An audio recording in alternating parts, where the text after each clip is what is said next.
ఈ ప్రవచన వాక్యము యెషయా గ్రంథములో ఉన్న 9:6 చూసినప్పుడు, ఏలయనగా మనకు శిశువు పుట్టెను. ఏలయనగా ఎందుకు పుట్టాడు మనకు శిశువు అని ఈ యొక్క వాక్యము అర్థమిస్తూ ఉన్నది. ఈ వాక్యము నెరవేర్పు లూకాసు వార్త 2:10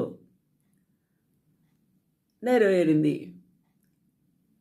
మనకు శిశువు పుట్టెను అని యెషయా గ్రంథములో 9:6 దాదాపు 700 సంవత్సరాల క్రితమే పుట్టెను అనే మాట